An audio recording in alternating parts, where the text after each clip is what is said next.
Hello everyone, my name's Maria, and today, this is going to be probably the first and last episode of sort of a podcast, as many of you guys will call it.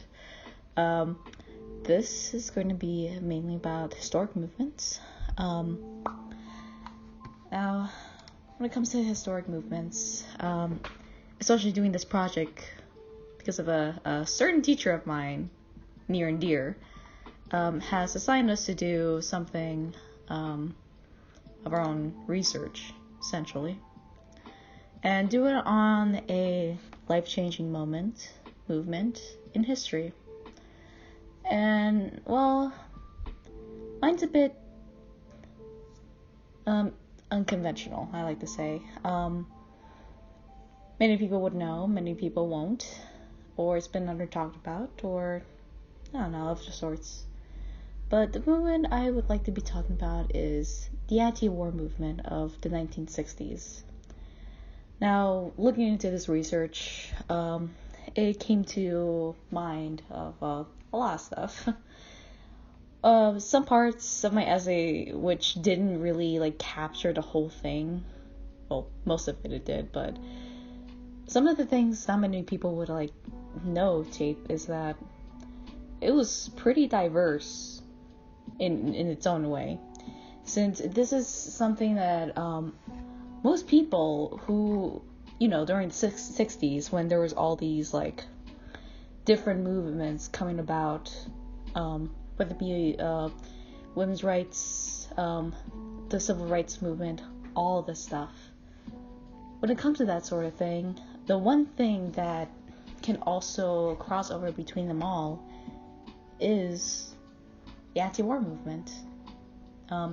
Even Martin Luther King Jr. himself stated that the war that happened in Vietnam, I should say, was more devastating than helping.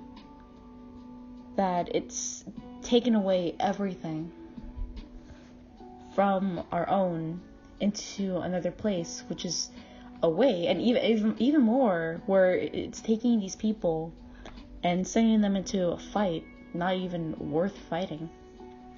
And people knew it. People know it. Personally, I like playing devil's advocate with these sort of things, but in my opinion, the thing with war is sometimes it's kind of unnecessary. Sometimes it's just a way for countries to show their quote-unquote power and progress, or whatever you call it. Prowess, there it is. But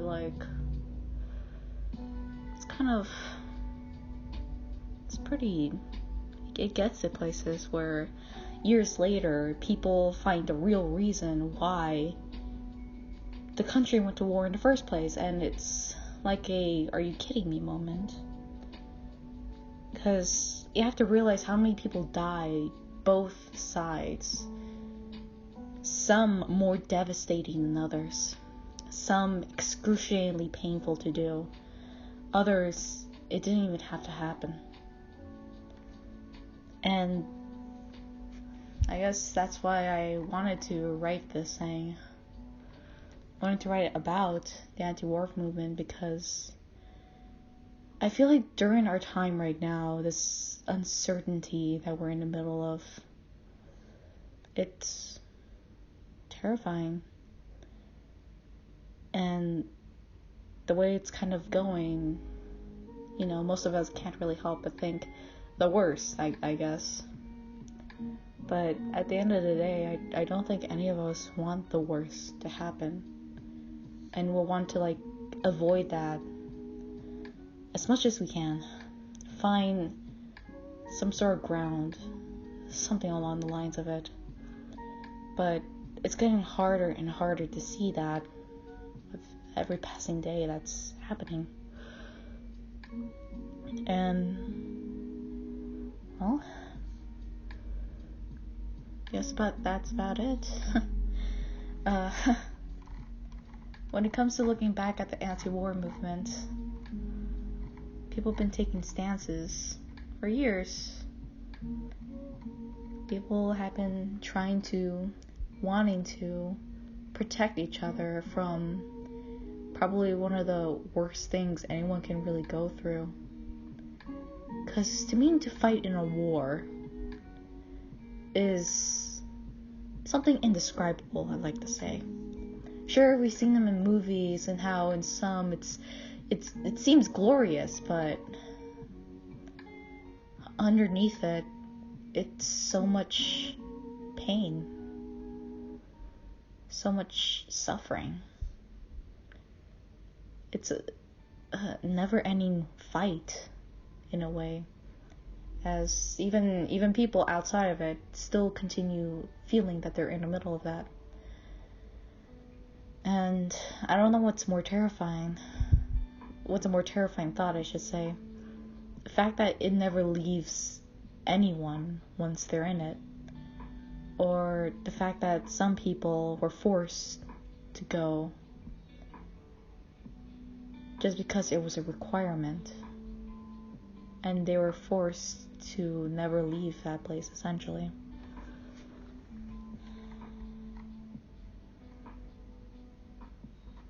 But yeah, other than that, I guess that's really all I want to talk about in this podcast. I know it's short, but hey, this is a hefty topic, and I'm pretty sure if I express any more of like the things I think about, how I feel, especially since this thing's going up, people are either going to be like, what the heck? No, I disagree. Dislike button, boom, go to heck, that type of thing. And I wonder why we can't just talk it out, why we can't just listen to each other. Why can't we just communicate, talk, instead of showing this unnecessary power struggle that shouldn't even be there, but it is. I've been with people who say that war is just in our genes, that it's in our blood, that's within us, that secretly we all want some sort of means to feel some sort of superiority.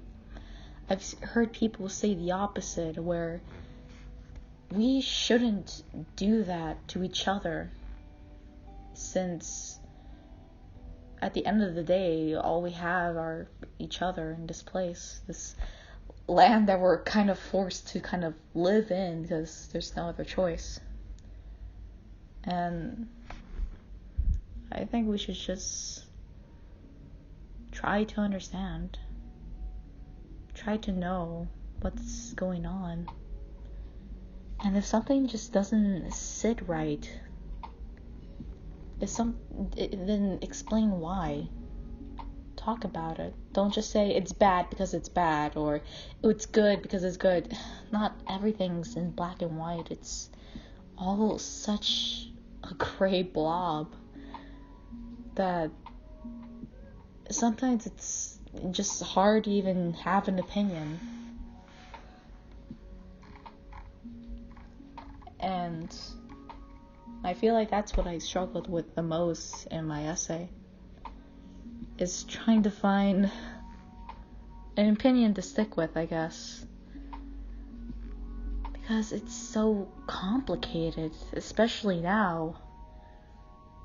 It's so indescribable.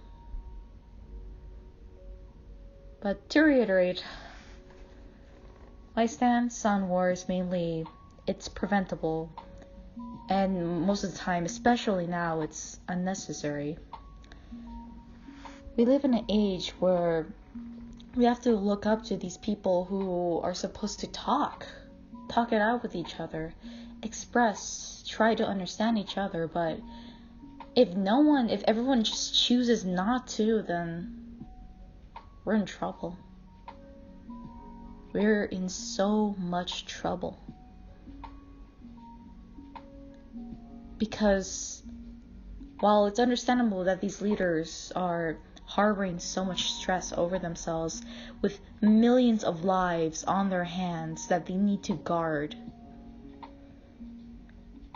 the more silence there is, and the more things make it seem like the other side trying to create a us versus them sort of thing, the more it starts trying to paint that gray in black and white, when underneath it's just way more complicated than that.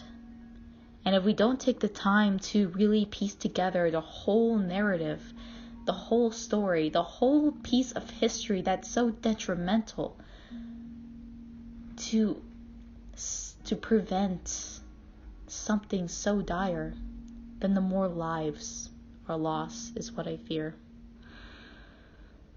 And, well, sorry to end this podcast episode off with a terrifying thought, but it's something we have to consider for ourselves, whether something is worth it or not. See what needs to be fixed in our place before moving on to others, because, well, in the other place it's so terrifying, it's so horrifying, it's indescribably it's indescribable. I can't say horrifying, I can't say terrible, I can't say tragic, because it's all that and more. Yet over here we also still have an underlining dread for many of us. For many of us, that weight of giving so much is starting to collect itself. I should say it starts to build up, and unless we look into that, things are just going to get worse and harder to live in. I've always say, I know some people say, especially like with mental health, that you have to take care of yourself first before you start taking care of others, because if you're drowning and the other person's drowning, then we all drown. And I fear that in a way that's happening here as well. And some of us may say otherwise, like, oh, but this other place needs help too, it's drowning too. I'm like, yes, but this place is also too. I'm not sure if you guys seen what's going on here, or like, I'm sure many of you guys who've lived in low income communities would know and seen how dire your situations are. And with everything starting to increase on that pressure, it's getting harder and harder for many people to just live life. And even more, since even, I'm not gonna say that. I shouldn't say that one. It's about working and stuff, but that's all I can really say.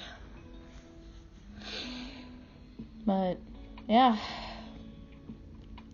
everything's kind of getting to a point where one thing would be able to tip off the scales all the way, and I don't think many of us will be able to pull through. Which is something that even in the past, again, anti-war movement, 1960, people have worried as well. That the more you spend in a certain thing, the more hectic it'll get for the rest of us. Those are the points that are given about, like I said, devil's advocate. Just a bit of 2 cents that I've heard along the way. But yeah, that's about it. thank you guys so much for listening. And Teach, when you're listening to this, hope you have an amazing summer. And thank you so much for teaching us this entire semester. I really hope you enjoyed this podcast and it's not too boring. I'm sure it sounds like I'm rambling on all of that. But, hey, it wouldn't be a podcast if it didn't come straight from the heart. See ya.